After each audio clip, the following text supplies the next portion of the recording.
Okay, welcome everyone. Thank you for joining us today. My name is Jessica Hurtado, the program supervisor for the California Virtual Campus Online Education Initiative, or the CVC OEI. I specifically work in the area of student experience, and today I'm really excited to invite you all and to welcome you all to our Ally College Spotlight. Today we are highlighting Long Beach City College. We are focusing on strategies for successful adoption and engagement, supporting accessibility and a culture of inclusion. We have our colleagues joining us today. We're excited to be joined by Dr. Hussam Kashou, Associate Dean of Online Learning and Educational Technology at Long Beach City College, and our colleague from Ally, Krista Greer. And we are happy to have you here. So I'm going to hand it over to Krista to start off the conversation. Hi, everyone. Thanks so much. So I just have about 10 minutes to kind of briefly introduce you all to Ally. I have 3 slides I'd like to share, and then I will go into a live demo course. And the slide deck will be shared out afterwards that has a lot of robust information that we just won't be able to get to in today's call. I set my timer for 10 minutes, so here I go. I want to give you the big picture of the why before I talk about Ally. So why does Ally exist? Ally is a tool that integrates within Canvas as well as other major learning management systems to provide greater support, autonomy, flexibility, and options for all students. That's one of our main features, is very student focused. On my slide, I have different examples of student populations. So very briefly, there's different icons representing these different groups. So we have students with visible disabilities, non-traditional students, international students, parents, students who have temporary disabilities, mobile learners, first gen, students who commute because they use public transportation in a big city, or they have to drive quite a far ways away because they're in a remote environment. Like physically, like they're out in the middle of nowhere. That's where I grew up. And then we have invisible disabilities. So when I say students during this presentation, I really am thinking about all of these different varieties of individuals. So Ally has 3 main features that we'll briefly touch on. The first is the alternative formats. This is the feature where it allows students to choose different file versions of content than what was originally added into the course. So a tangible example is, let's say a professor uploads a PDF into the course. That PDF may not be usable to the student for whatever reason. The student can choose to download instead an audio version, or HTML, or EPUB, or Braille, or Beeline Reader option. There's several options that allows for students to decide for themselves based on their learning needs and their devices, which file format will be best for their learning. We also very much think about our faculty members and instructors. Instructors are wonderful experts in their own field. They're probably not experts in accessibility, and that's okay, because Ally can help them understand where barriers are in their content regarding accessibility. Ally is going to flag where those barriers exist. It will provide an accessibility score for files uploaded into Canvas, and then it will actually provide step-by-step guidance about how to improve that file or reduce that barrier in that file. And then also we have a course accessibility report. This is a report designed for faculty members to take a step back and look at their course as a whole to get a sense of what are the trends in my course? What are some of the top accessibility issues? Where should I get started? Ally is not trying to make instructors into accessibility experts, but there are some basic things that we all should be doing to create more equitable and usable and flexible content. So let me go into my demo mode to show you what I mean. So I'm going to switch browsers. I'm currently logged into Canvas as an instructor. Let me go into Student View first. Okay, we'll give my demo site just a second to catch up with me. And let's make this even bigger. So the difference that So Ally will only show to students and faculty if it's turned on in a course, and that's something that your LMS team or like a distance learning group can do for you. From the student perspective, the main difference that they will see is under the more options for files where you see preview and download, there's now also an alternative formats option. Selecting that option is going to then provide a menu of different choices. So we have HTML, which is a web page version. It allows for greater flexibility. We have EPUB, which is designed for the digital environment. It's an electronic publication file, and the benefit is really the customization that the user has over how the font looks. If any of you are familiar with like Kindle books or other ebooks where you can change the font style, spacing, margin note size, color contrast, that's exactly the kind of thing you can do with an EPUB. You will need to have a EPUB or an ebook reader though to actually open EPUB files. Electronic Braille is a format that's designed to work on a refreshable Braille display. For those that maybe don't know what a refreshable Braille display is, let me show you a quick photo and briefly describe how it works. A refreshable Braille display is essentially a monitorless laptop for someone who knows Braille. So this device connects to the internet. The buttons at the top allow a blind student to type in Braille. You and I would see digital text though, and at the bottom with all these white dots, that's where a student could actually read digital content in a tactile format. So getting back to Ally, the refreshable Braille display is the device in which you would use an electronic Braille file. So hopefully that made sense. Audio is next. So MP3, fantastic for the commuter, the student with eye fatigue, the student who has children at home and you're trying to prepare dinner but get some extra studying in. Fantastic for those with learning disabilities. Really fantastic for anyone. Beeline Reader, I'm going to download this file because it's kind of hard to explain without just showing it to you. It's HTML based, but we're trying to help with the on-screen reading experience. So here's a file and it's HTML, so I can resize and reflow the text really nicely. You probably have noticed that it's not all the same color. So we have black text on one line, and then in additional lines, it slowly fades into a blue colored, back to black, fades into red, back to black, and it continues throughout the entire document. The rationale is that the different color scheme is trying to guide your eye through the text that may actually result in increased speed of reading as well as increased comprehension. But color combinations, not all of us see the world in the same way, like literally we see different colors. So we have bright, we have a dark option. The dark option is still red and blue. It's more muted though. We have blues, so blue and purple scheme. We have grays where it's just stripping out color entirely. I have to zoom in really closely to see the differences. So there's definitely more of a light gray, and then it goes into a black at the end. And then night is flipping the script using like a cream, blue, and purple color scheme on top. So that's Beeline Reader. The user gets to choose which color combination works best for them. And last but certainly not least, we have our translated version.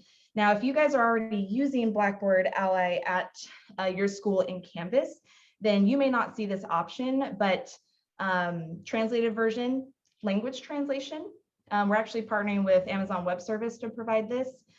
The reason why you may not see it as an option in your environment is right now, this option is all or nothing, meaning if you want it, you can have it, no extra cost to you, but if it's turned on, it's going to be turned on for all courses, including your foreign language courses, which may have some pedagogical impact and thus there may be some concerns. So that's why the translated version is perhaps turned off, is because your university wants to really think through that impact before just flipping the switch. They want to get faculty members buy-in and so on. All right, so that's the student side. Let me quickly show you the faculty member side. So I'm going to leave my student view to show you the instructor view. Instructor view can see the same exact options under the alternative formats.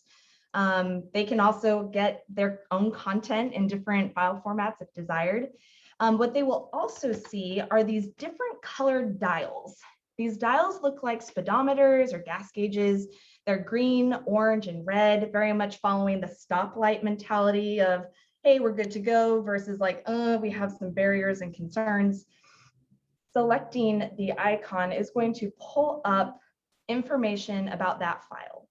So in this case, we can see on the right side, name of the document, scores being given a 46%. One of the main issues are images missing a description. The bulk of the screen is actually showing me a preview of what that file looks like. So I know exactly which image in this document is missing the description. For those that are brand new, you can select what this means to get a really nice, concise, non-geek speak explanation as to what we're talking about. And then on the bottom, on the right and the left, there's additional information. The second page being the why should I care? Or why does this matter? Or who does this impact type of commentary. The bigger question though is probably, well, how do I actually do this? How do I remove this barrier? So the second button, how to add descriptions, is going to walk you through step-by-step how to make the changes. I like being very clear and transparent. Ally is not fixing original content for you. There will need to be a human somewhere to make these improvements in the document. So I'll select Microsoft Office, and then here's my step-by-step instructions. 1, download the original. 2, find the image. 3, right-click. 4, select alt text. 5, enter in a description, and there's a couple of different options within later versions of Microsoft about how to enter a description. You could utilize Microsoft's artificial intelligence to have them start with the description and make one for you. So once you go through all those steps, it will be important to upload that file back into the course, and we make it really easy to do that. When you use this method of uploading a new file, it will replace the file that is available to students. So students will have access to the more accessible version of the file. Ally will also update the score based upon what changes you made. So very cool. It's a nice built-in training mechanism that provides in context information about your own content. Very last thing for faculty members, and before I turn the mic over, is the accessibility report. So this is going to be located on the far left-hand menu, and this is a way for you to see your course as a whole. What if you have hundreds of documents in your course? That can feel a bit overwhelming to go through each one, and then where do you start? And people already have full-time jobs, so how do we handle all of this? So the course report is designed to help with some of that, where do I begin, where do I start, what are my top issues type of questions. So my demo course is at 66%, so middle of the road. The first thing I will see is total count. So in this document, or in this course, I have about 140 PDFs. And I can see that with the accompanying table below the colorful pie chart. I have about 60 Word documents, about 60 PowerPoint presentations, 40 images embedded in Canvas, and so on. As I continue to scroll down, I'm now given 2 pathways for getting started. One is to focus on content with the easiest issues. Pressing start will pull up a list of the specific files, and I can see the score, as well as when I select the icon, it will launch that instructor feedback. So I can get information and then get mobilized and take action very quickly. This specific issue I selected, it's an image that's flashing so quickly that it could induce a seizure. It does not want to assume that you would be safe from a flashing animation, which is why it's giving us the danger, danger, Will Robinson type of a warning here. Let me go back. The second pathway, fix the lowest scores, is also the same approach. It's just focusing on maybe the harder or the slightly more time-consuming issues to improve upon. And last but not least, if you wanted to hyper-focus on just one accessibility issue, you can do that. We have accessibility issues with different severities. So a severe issue is a red circle, a major issue is an orange triangle, and then a minor issue is a green flag. So if you wanted to just learn one accessibility principle this term, you can totally do that, and then just work on tackling that issue across all of the documents in your course that have that issue.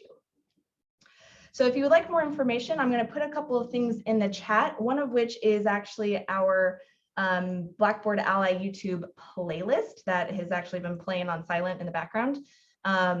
So I'll put that in the chat. I'm also going to put the Book of Ally. This is a 130-page document talking about all of the experiences our clients have had with Ally, including medical schools, including schools in the Middle East and in Europe and in Canada. Also put a link to our user group where you can kind of join for free and just see what people are talking about. And then lastly, I'll put in a link to some one-page documents where you can get more information for getting started, assuming you already have Ally. So with that, I'll go ahead and stop sharing my screen and I'll turn the mic over to my dear colleagues. So thanks so much. Thank you, Krista. That was actually outstanding, and it leads perfectly into what we're going to be talking about now in my presentation. Let me share my screen and then begin the presentation.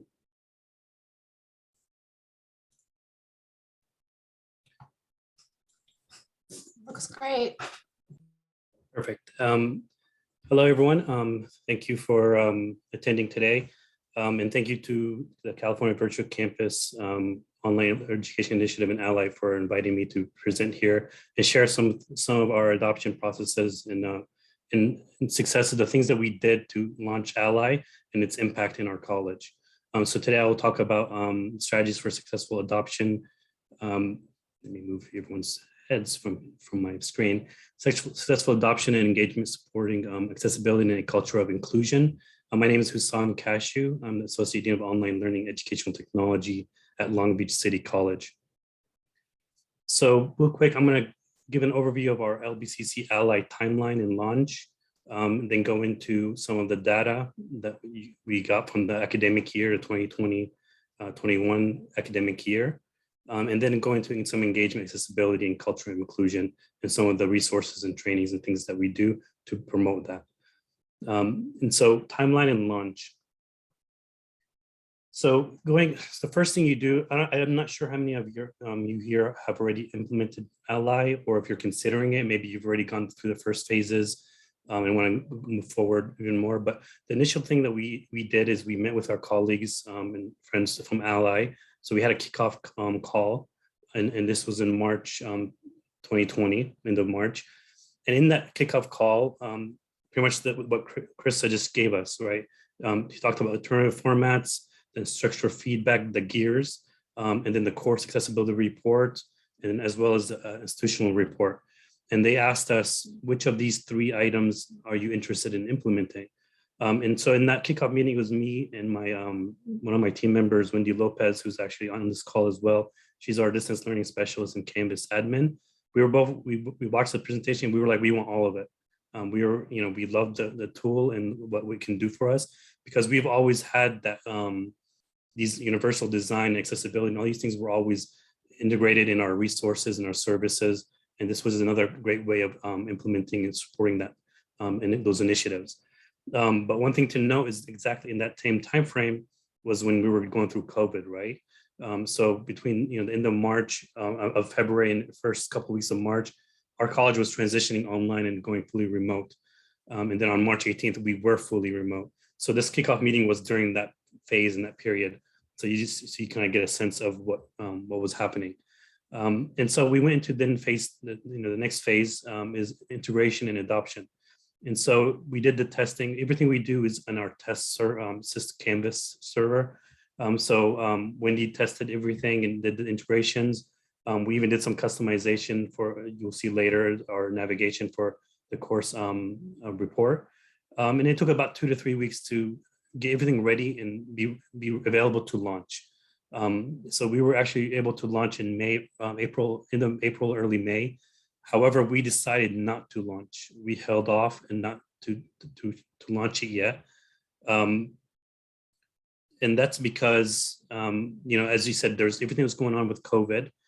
We were certifying all our faculty. Initially we had like 300 faculty teaching online. Now we had over 1,000, right? So we're certifying everyone in how to teach online teaching pedagogy and certify them in Canvas learning management system, and doing a lot of other training and support services. Just even getting people to be able to, use Zoom and just basic technology things that people might have not used before. So because of that big lift everyone was going through, and there was a learning curve for some people, we decided not to activate something to confuse them we didn't want to activate in the middle of the semester, right? So we held off until the summer term. So between the spring, when spring ended, and then before summer, we activated it. So we officially launched and activated the tool. And we felt it was actually very easy and a smooth rollout. It was actually one of those tools that there isn't much learning curve needed. It's not like a tool that you have to train people intensively in how to use it. So it turned on. And once after we turned it on, these are the things that we were highlighted earlier. There were 3 things that change in your courses. You see these little gears that alternative formats, both faculty and students see this number 1 item. And so that was something that would change in their course. Number 2 and 3 were things that faculty see, the students don't see these, but you see the gears. And then we had this button that we added ourselves to our courses. And so those are things that faculty would see. So we activated it in summer. That's what faculty were seeing. And I'm going to quickly go over this is things that were just highlighted a second ago, but just so you can see it from our perspective. So, I have a PDF file here. This is the alternative format. There's the little gear, the arrow. You click on it, it gives you this pop-up, and you can decide what kind of alternative format you'd like to download the file. You choose what you like.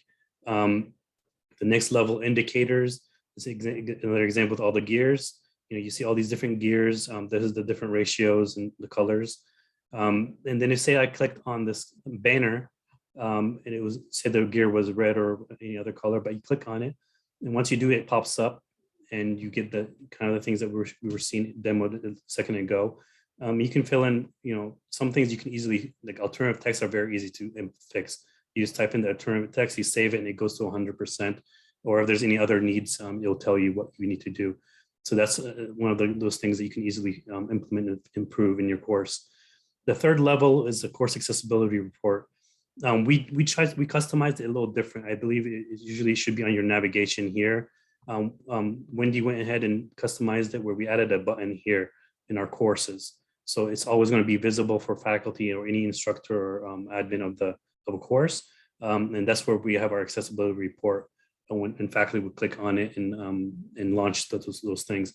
So when we first activated it, people were just seeing those gears and they just played with them. And there wasn't really like, oh, what is this? I'm confused. People kind of figured it out on their own. It was a very easy learning curve. But we'll discuss more in detail of how we actually did roll out and promote it. And the last thing is this is the actual example of when you click on the course accessibility report, this one. This was what you will see on a desktop. And so you'll see the different tools and what you need to get, what you can fix. And you can click on any of those things that you want to improve on. And then the last one is the institutional report. So this is something the admin level that me and my team see, and I actually really like this because it gives me overall data and it helps me in planning, strategic planning, and setting goals and what I want to do later on for our initiatives and our trainings.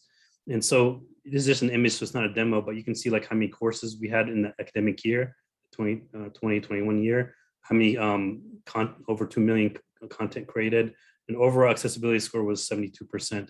But you can't see here is when you roll over these items here, it gives you a percentage. It's the overall files and the WYSIWYG, what you see is what you get. So I put the numbers here on the side of the table. So this year, and this year, they're here.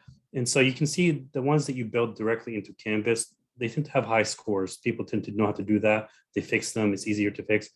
The challenge is files, PDFs, PowerPoints, Word files. So the 2019-20 year, we didn't have Ally, but it gives us the data of our courses. And we had a 44% file accessibility rate.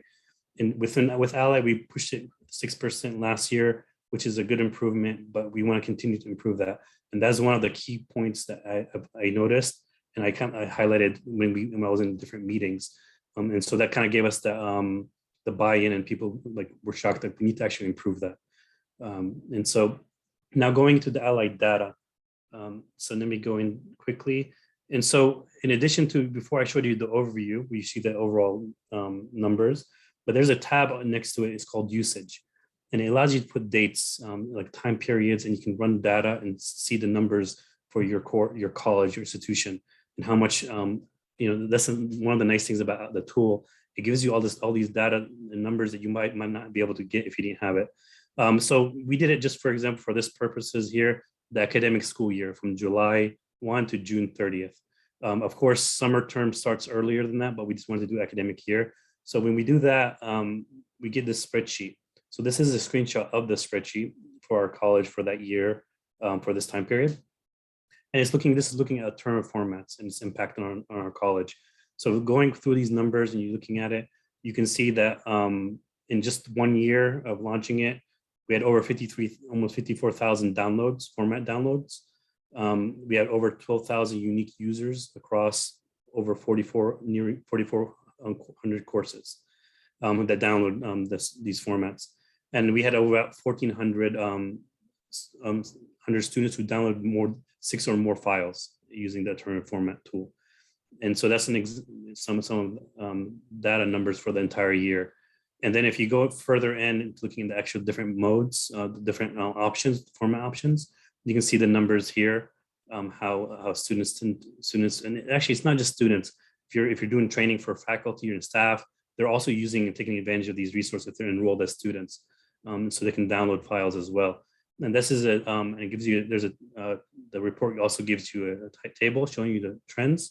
And as you can see, when we first launched it, the official, people, summer people are not really here. Then fall, it jumped up because it was a new tool, and fall is our biggest semester. So it jumped up, people were seeing what this says, and we're actually improving and doing things. And they kind of, you can tell the jumps are usually in the beginning of the semester. And then if you go into instructional feedback, this is the instructor feedback, the gears, the gears and the little things that pop up for that faculty member or whoever the instructor is.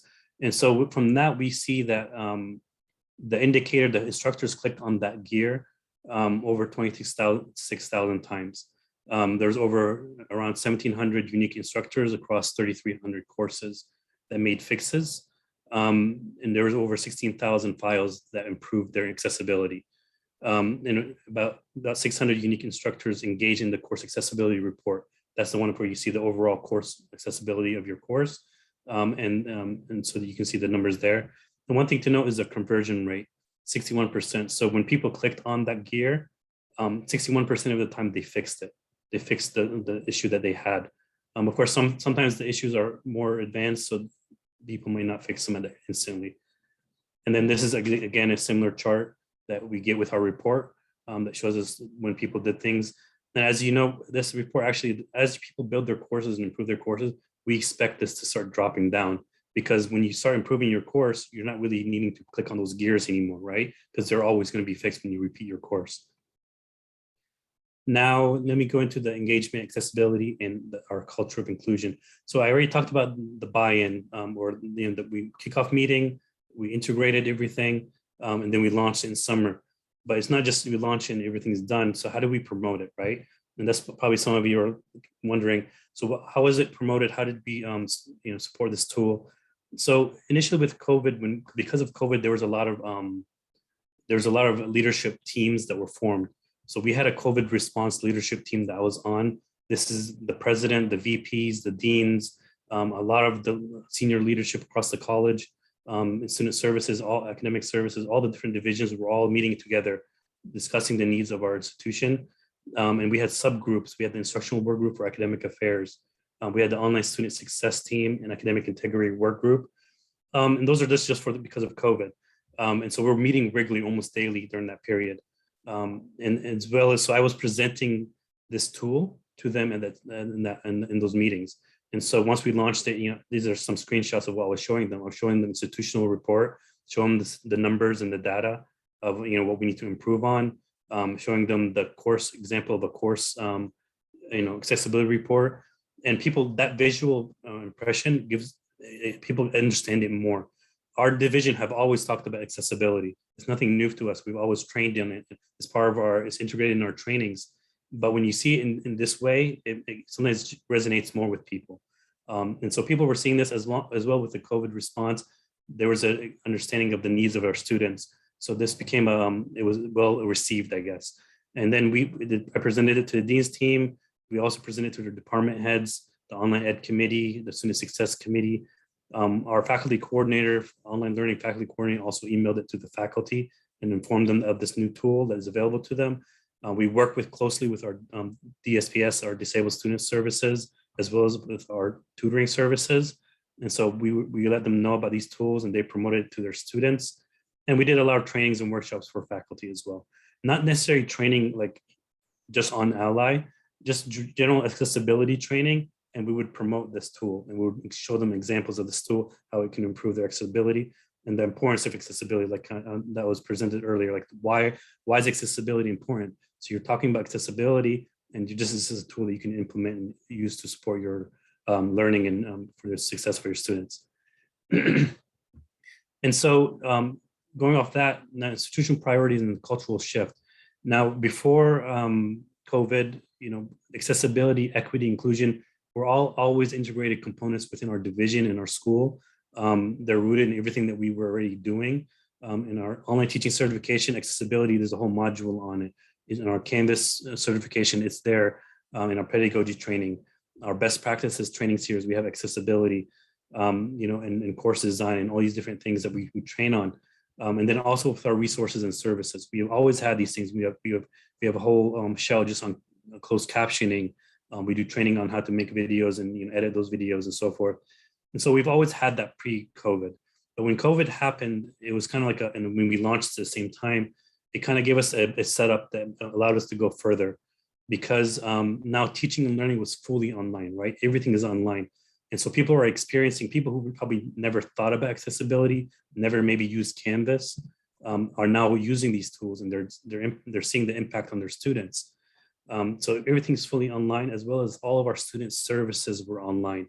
And so now the student services side of the house was also experiencing the need of accessibility, universal design and those type of concepts, captioning everything, all those resources that you have, making sure that you are meeting the accessibility and being ADA compliant and so forth. And then also we noticed like technology access and use. At Long Beach City College, our students don't necessarily always have technology, so we have to provide them the technology access and also the resources and services that they need to use those technology and help services that they need. So looking at all that as a whole, we started seeing the whole entire institution started seeing the importance of accessibility and so forth. And using the data, like I showed you, the spreadsheets and showing the platform and demoing it, it allowed us to use that data to increase the usage of our services and our resources, as well as enhance our PD. Like as we're training, people are seeing these visual reports and they're actually working on them and improving things. And it also goes back when we combine everything together, it kind of builds into that people realizing that this is an institutional priority. It's something that we should all be focusing on in the cultural shift, that we should be caring about these type of initiatives. And so there's slowly been generating over that year as we presented this. Now going off that, pretty much I mentioned this a little bit ago, like some of the trainings, these were pre-COVID. We always had our certification, our Canvas certification, our best practices series, our student online success series, workshops and captioning and so forth. So we've always been promoting these within these trainings. And so we just continued it. So when, and it's worked out well because we were working on, prior to COVID happening, we were working on something called the online course cultural curriculum audit. This was in a collaboration with Student Equity Committee in our academic affairs division and faculty academic senate, and so forth. So we're already building this, and it was led by our faculty coordinator for online learning and another instructor from our mathematics department, STEM field. They led this course, and they were going to launch it already in summer. Then COVID happened, so the timing was actually very well received because we were already going to launch this in the summer. It's focusing on online courses. And when you look at online courses, you're looking at course design, accessibility, and all these other topics, as well as looking at the curriculum and making sure you're meeting all the concepts of engagement, accessibility, diversity, equity, inclusion, all that was being discussed.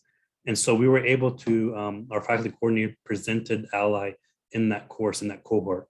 So it was a good place to, in the summer when we launched it, they were presenting the Ally as well as a tool that helps them improve their courses. We had 50 faculty in that cohort. It was repeated in winter with 78 faculty. And then in the spring, it was repeated again with all part-time, about 78 part-time faculty. And just so you know, going back one level, our online certification, when we had to do all the trainings, we had 1,200 faculty. 1,200 faculty went through Canvas certification. So they're learning about accessibility when they're doing these certifications. It was required to teach starting summer. They were required to have these certifications completed. Our students, this is for students, we have over 11,000 enrolled students in our quest.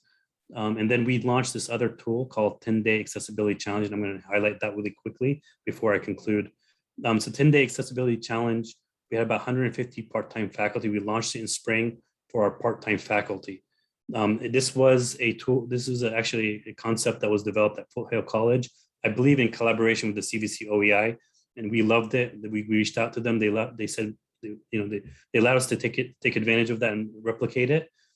We did make our own videos to suit our needs, local needs. So it was more we made our own videos, but we're following the same concept that they had with the 10-Day Accessibility Challenge at Foothill. But what we added here was, we also added the concept of the framework of how it started and how it's going, where we made them look at their accessibility course report, the checker. So we made them do this button right here, accessibility report. Go to your course before you even start this training, run the report and submit what your score is. It can be 10%, it could be 90%, it doesn't matter. Just submit what the score is, then go through the training. Then when you conclude the training, run the report again and show us how the results are after you've done the training, and you've implemented some of the tools. So about over 150 part-time faculty enrolled in this course for spring. And some examples are when we had an electrical instructor who increased their accessibility by 43%. Electrical is a CTE course that's usually not online, right? It's not usually on Canvas. And the instructor was able to increase their accessibility by 43%.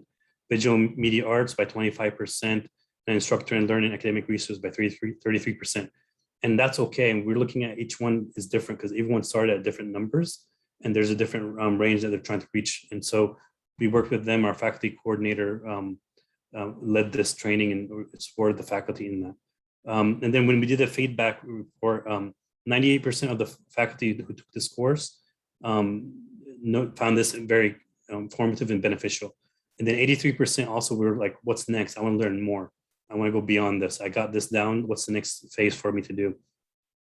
And that's what we're going to now is what's next. So this spring, this fall, we just launched our online faculty learning and development shell that's being run by our online learning faculty coordinator, Michael, and he's running this. And within it, we have office hours and workshops and resources for faculty.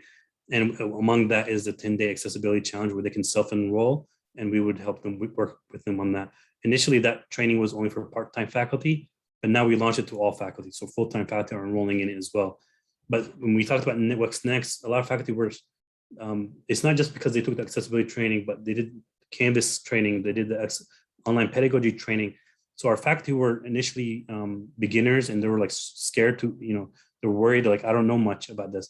Now they're becoming experts. They're tech experts. They know how to use Zoom, Canvas. They're really good at everything they're doing.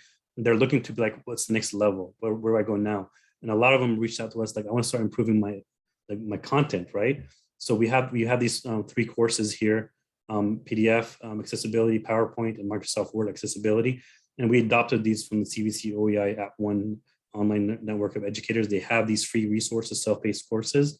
We adopted it from them and implemented it in our college, in our Canvas. so that people can enroll and we can track their training. And of course, looking at what's next, I always look at the institutional report that I mentioned earlier, and the data, and the focus is on files, right? Improving the files to have better, higher accessibility scores, and these courses will help with that. And then the concept of, we always had departmentally, that is a division, is that institutional. Our priorities have always been equity mindedness in technology, in instruction and learning, as well as accessibility and universal design has always been a component of ours. We work closely with our DSPS services and our colleagues in those areas, and we support one another. And I was also looking at student access and engagement. It's not just, are they engaging with the resources, their course content, whether it's academic in the courses, as well as the student services. Are they able to access everything they need online and so forth? So those are things that we were looking at what's next. And then when I talked to our colleagues at Ally, as I prepared for this, they gave me two ideas that other colleges are doing. There's something called Fix Your Content Days, where they do contests in the college, and the department that wins, that improves the most, gets $1,000 scholarship for students that they can give in the name of their department. And there's also the monthly Global Accessibility Awareness Day. So these are some things that we want to look into and maybe replicate and take ideas from other colleges that have been successful. And there's also these, Ally has some reports and data that you can look into of the impact Ally has had on community colleges. And I'm going to stop there and open it up for any questions and anything else you might all have. So thank you again. Thank you for CVC OEI and Ally and all of you for attending. And if you have any questions for us, please let us know. Thank you.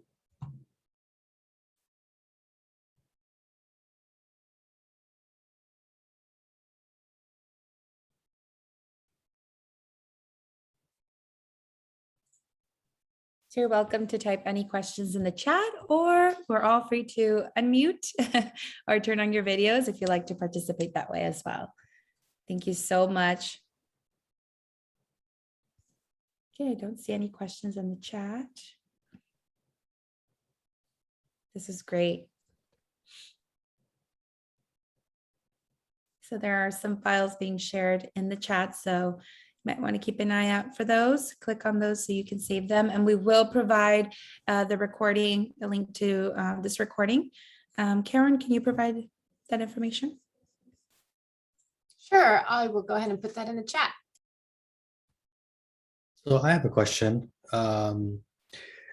Most of the time, instructors, faculty, when they're set in their ways and you introduce new technology to their curriculum, they're already swamped with a lot of content that they've been doing for many years. How did you get the faculty to buy into doing, getting on board with this new online platform or introducing this add-in to their Blackboard or Canvas?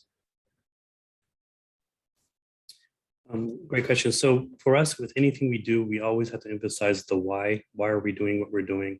And so particularly in our institution, it's easier because our student population are those that need, equity has always been part of our culture.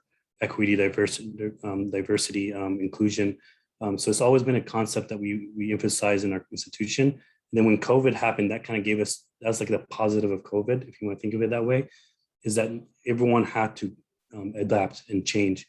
Even the ones who didn't want to, they knew they had to change to improve their courses. But the one thing that was always missing in that adaptation is people didn't really look at accessibility as much, right? And that was just a concept somewhere else that we just accommodate some students with that tool for some students that need it for certain classes. However, like I mentioned, when we were presenting to all the different leadership committees and organizations, that the different committees and work groups that we're a part of, and we're presenting these and we're showing to faculty. So when you have the VPs and the deans and the department heads all seeing this, and they're like, wow, we do need to improve this. And this, we actually care about, we have to focus on the needs of our students so they can be successful, especially going remote. People were more sensitive and flexible with the student needs, the technology needs, the accessibility needs. So they were more accessible and more willing to accept that those discussions, right? So that kind of helped us in that the entire college was online and people were willing to accept it. And so because of that, we were able to roll out smoothly. And again, also one of the things like I mentioned, the tool itself is there's a very short, small learning curve. We don't have to do this training just on Ally. The training is more on accessibility and understanding, building that foundation of why is accessibility important. So it's always planting those seeds in people and different, in strategic planning and departmental planning, planting seeds of the importance of accessibility and how the impact it has on our students. And then slowly you show them like, this is one tool you can use. Ally is just one of those tools, right? It's not the only thing you can use, but it's one tool and it's visually appealing, easy to access and update and fix. So I think the tool itself made it easy for people to adapt it and use it because they click on the gears, they can fix things. So I think part of the, I guess it's part of it is the culture was ready for it and people were listening. At the same time, the tool itself was easy to implement. There wasn't a heavy lift or, because the faculty were already struggling with like, I had to be certified for online pedagogy. I had to be certified for Canvas. And I had to do this within 2 months. For example, our college, if you didn't have all those certifications done before fall, you weren't assigned a class. Like you would not get, we were very strict on those rules. And so by summer, everyone, 100% of our college was certified and 100% was on Canvas. And so we had the support services, of course, to support them. We didn't just leave them on their own. But I think our college, when you always go back to why in terms of the students and their needs, people tend to buy in and they understand that. And it was just the timing, it just fit well. And for those if any of the colleagues here, if you haven't implemented and you're trying to, this is a good time to do it when we were fully remote and you're trying to push those initiatives, online initiatives. This is a good time to do that.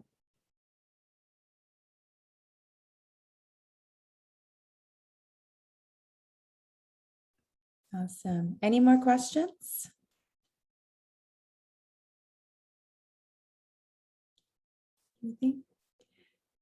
Okay, well then I think we're gonna end here. Thank you so much to everyone. This has been super helpful. There's a comment. Yep, super helpful. Definitely, again, we are here and available if you have any follow-up questions. Please email us at support@cvc.edu if you have any follow-up questions or any specific questions around the Ally tool and any purchasing questions that are specific to CVC. Thank you again to everyone who participated today. Have a great rest of your week. It's almost over. Have a great weekend. Thank you. Thanks, everyone. Take care.